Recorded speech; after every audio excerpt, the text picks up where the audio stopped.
तो dear student, इस video में हम बात करने वाले हैं electric field due to a long straight wire. कैसे यार इलेक्ट्रिक फील्ड हम निकालेंगे एक लॉन्ग स्ट्रेट वायर पे, but without using Gauss theorem, मतलब बगैर गॉस लॉ के, मतलब गॉस लॉ का यूज विदाउट किए हुए हम कैसे एक electric charge carrying current wire पे इलेक्ट्रिक फील्ड कैसे निकालेंगे और विदाउट गॉस थ्योरम का यूज करके। तो चलिए, सबसे पहले यार हमको पता होना चाहिए कि इलेक्ट्रिक फील्ड पे अगर हमको किसी भी वायर या किसी भी पर्टिकुलर पे अगर इलेक्ट्रिक फील्ड पता करनी है तो हमको इलेक्ट्रिक फील्ड इंटेंसिटी पता होनी चाहिए। सबसे पहली चीज़, इलेक्ट्रिक फील्ड इंटेंसिटी क्या है। इलेक्ट्रिक फील्ड इंटेंसिटी किसी, अगर जैसे मान लेते हैं कोई चार्ज है Q और यहाँ कोई चार्ज है Q, सॉरी यहाँ देखते हैं ये चार्ज कोई Q है और मैं इस Q से किसी इस पार्टिकुलर पॉइंट पे, किसी इस पार्टिकुलर पॉइंट पे मैं क्या कर रहा हूँ, एक इलेक्ट्रिक फील्ड पता करता हूँ। तो यार इसी इलेक्ट्रिक फील्ड को इलेक्ट्रिक फील्ड इंटेंसिटी कहा जाता है। और इलेक्ट्रिक फील्ड इंटेंसिटी की फार्मूला होती है K/R², K/R²। इसका डेरिवेशन मैं अगली वीडियो में दूंगा। K/R², किसका फार्मूला होता है, इलेक्ट्रिक फील्ड इंटेंसिटी का। चलिए हम बात करते हैं electric field due to a long straight wire. अब इलेक्ट्रिक फील्ड एक long straight charge carrying wire पे कैसे इलेक्ट्रिक फील्ड निकालते हैं। यार यहाँ पे करंट अगर कह दूँ तो करंट पे मैग्नेटिक फील्ड बनता है, तो इसलिए मैं चार्ज कैरिंग वायर कहता हूँ। इसलिए तो एक चार्ज कैरिंग वायर, ये कोई वायर है चार्ज कैरिंग, और इस चार्ज कैरिंग वायर, इस लॉन्ग स्ट्रेट वायर पे हमको इलेक्ट्रिक फील्ड निकालनी है।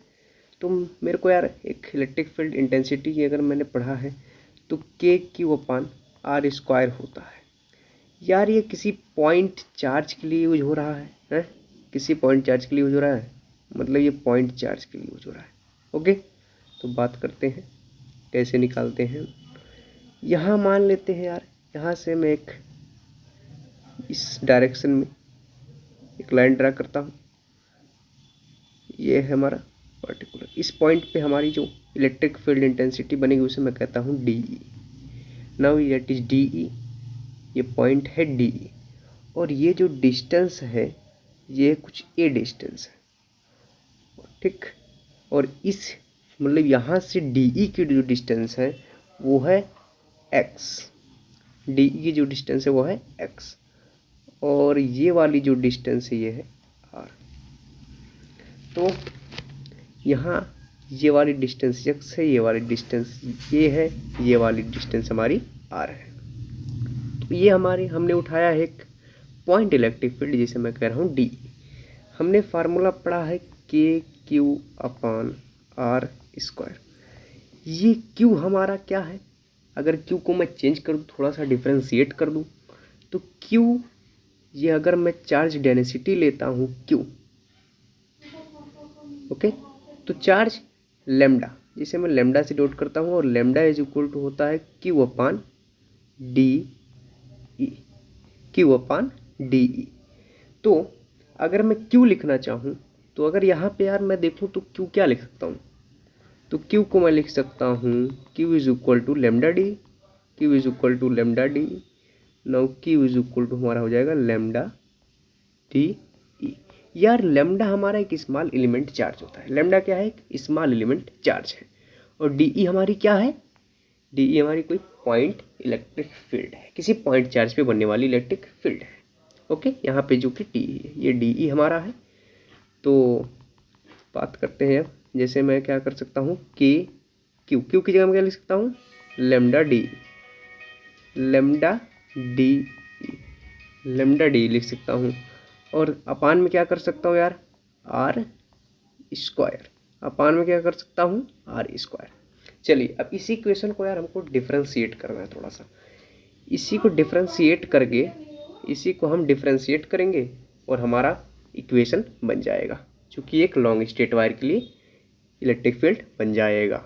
ओके, तो मैं बात करता हूँ कैसे इसको डिफ्रेंशिएट करना है।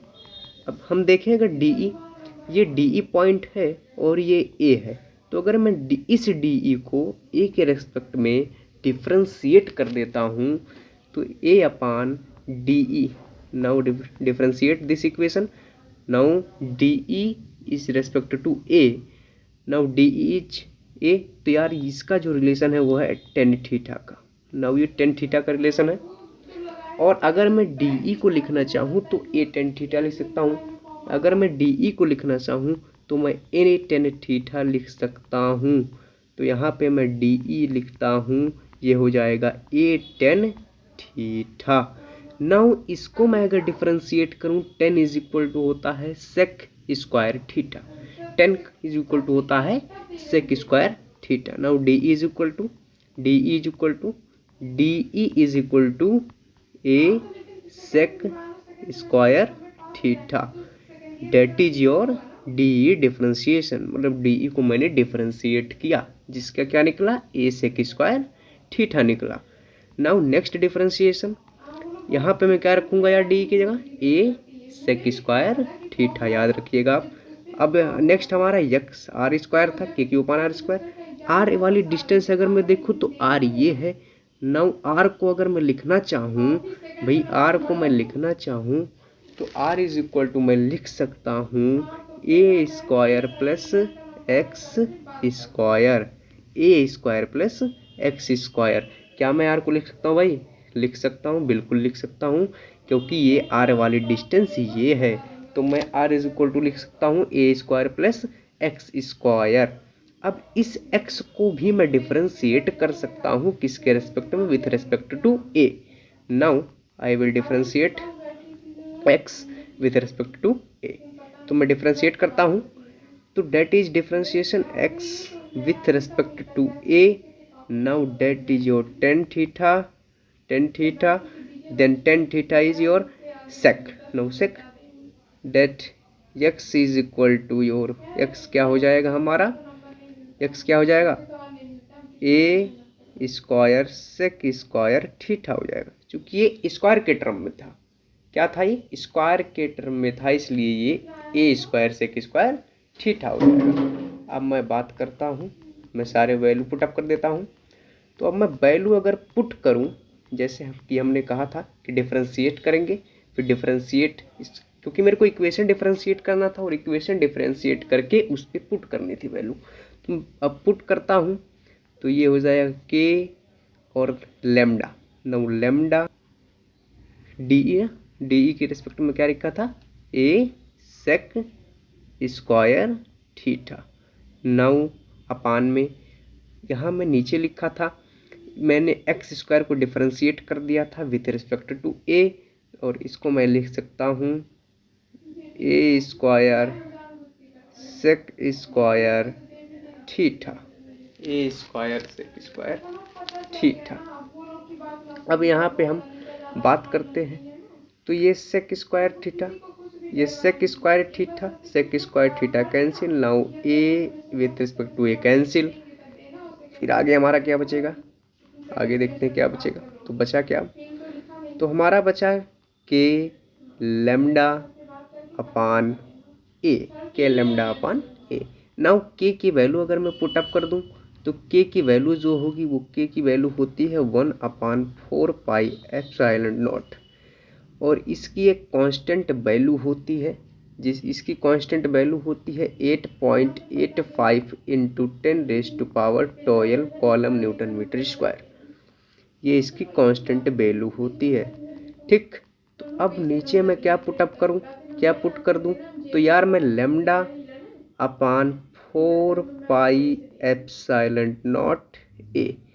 अब मेरे को टोटल मैग्नेटिक फील्ड अगर निकालना है, मतलब यार यहाँ से लेके पूरा यहाँ टोटल मैग्नेटिक फील्ड, ये तो मैंने विथ रिस्पेक्ट टू डी निकालना, लेकिन मेरे को टोटल मैग्नेटिक फील्ड निकालना है तो मैं कैसे निकालूंगा? तो मेरे को क्या करना पड़ेगा यार? अगर मैं यहाँ से पूरा मैग्नेटिक फील्ड निकालूं तो मेरे को एक काम करना होगा, और वो काम ये करना होगा, इंटीग्रेशन करना होगा। क्या करना होगा? इंटीग्रेशन करना होगा। और इंटीग्रेशन के लिए लिमिट क्या रहेगा? लिमिट रहेगा हमारा π/2। लिमिट क्या रहेगा? π/2। क्यों π/2? क्योंकि यहाँ पे एंगल आपका दिख रहा है 90। तो with respect to integration π/2 to π/2, π/2 से π/2 तक का इंटीग्रल कर देते हैं। तो यहाँ पे इंटीग्रल करते हैं π/2 और π/2 λ/4 पाई एप्सिलॉन नॉट ए। अब इस π/2 यहाँ पे सब वैल्यू कांस्टेंट है, तो इसको मैं क्या कर देता हूँ, बाहर निकाल देता हूँ। ये सारी वैल्यूज़ को मैं क्या करता हूँ, बाहर निकाल देता हूँ। तो एक काम करते हैं, इसको बाहर निकाल देते हैं। तो π/2 से बाहर आ जाएगा, ये इंटीग्रल यहाँ चला जाएगा, π/2 एंड π/2 यहाँ पे λ/4 पाई एप्सिलॉन नॉट ए। अब इसको आपको इंटीग्रेट क्या करना है, थोड़ा सा इसको भी डिफरेंशिएट करना है। यहाँ पे अगर एंगल देखा जाए, चाहे आप साइन रख के देख लीजिए या कॉस रख के देख लीजिए, तो मैं एक काम करता हूँ यार, कॉस की वैल्यू पुटअप कर देता हूँ, कॉस थीटा पुटअप कर देता हूँ, एंगल कॉस रख देता हूँ, मान लेता हूँ एंगल कॉस है। तो चलिए पुट कर देते हैं। तो कॉस π/2 की वैल्यू होती है 90, तो कॉस 90 हमारा आएगा है। तो cos 90 means λ/DE λ/4 pi epsilon naught a. और इंटीग्रल क्या है, इंटीग्रल हमारा क्या है, π/2 मतलब कॉस थीटा का इंटीग्रल, तो कॉस 90 हमारा क्या होता है, 0। और इंटीग्रल रूल लगा के -0 कर सकता हूँ। तो 0 में से अगर मैं 0 माइनस कर दूँ तो 0 ही रहेगा, मतलब इसकी कोई वैल्यू नहीं है, 0 ही है। तो यहाँ पे अब हमारा फाइनल आंसर क्या आता है, तो फाइनल हमारा आता है जो एक इलेक्ट्रिक फील्ड बनती है लॉन्ग स्ट्रेट वायर पे, वो बनती है λ/4 pi epsilon naught a, epsilon naught a. ये हमारी फाइनल वैल्यू होती है एक लॉन्ग स्ट्रेट वायर पे इलेक्ट्रिक फील्ड की। ये विदाउट गॉस लॉ का यूज करके हमने निकाला है, और गॉस लॉ का यूज करके भी हम निकालेंगे आगे। फिर इसके बाद हमारी जो नेक्स्ट लेक्चर होगी वो होगी electric flux and Gauss's law. धन्यवाद।